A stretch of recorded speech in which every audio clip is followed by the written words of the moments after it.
विधानसभा निवडणुका आता दिवाळी नंतरच होणार असल्याची माहिती सूत्रांनी वर्तवली आहे। तर नोव्हेंबरच्या दुसऱ्या आठवड्यात मतदान होणार असल्याची माहिती सूत्रांनी दिली आहे।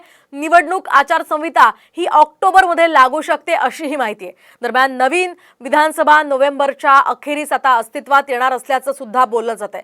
त्यामुळे आणखी काही काळ आता आचारसंहितेसाठी वाट पाहावी लागणार आहे असं कळतंय।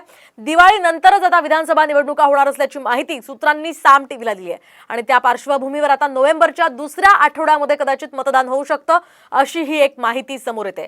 सध्या राजकीय नेते हे आतापासूनच विधानसभेच्या कामामध्ये गुंतलेले आहेत आणि या सगळ्या पार्श्वभूमीवर जोरदार तयारी सध्या सुरू आहे। साधारणतः नोव्हेंबरमध्ये दुसऱ्या आठवड्यात मतदान होऊ शकते।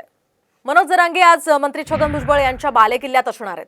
नाशिकमध्ये आज जरांगेंच्या शांतता रॅलीचा समारोप होणार आहे। दरम्यान जरांगे भुजबळांवर यावेळी काय बोलतात याकडे सर्वांचं लक्ष असेल। तर दुसरीकडे जरांगेंच्या रॅलीनिमित्त नाशिकमधील शाळांना सुद्धा सुट्टी जाहीर करण्यात आली आहे। त्यामुळे या रॅलीकडे सर्वांचं लक्ष असणार आहे। आजच या रॅलीचा समारोप सुद्धा होणार आहे। त्यामुळे भुजबळांच्या बालेकिल्ल्यात जरांगे आज असतील।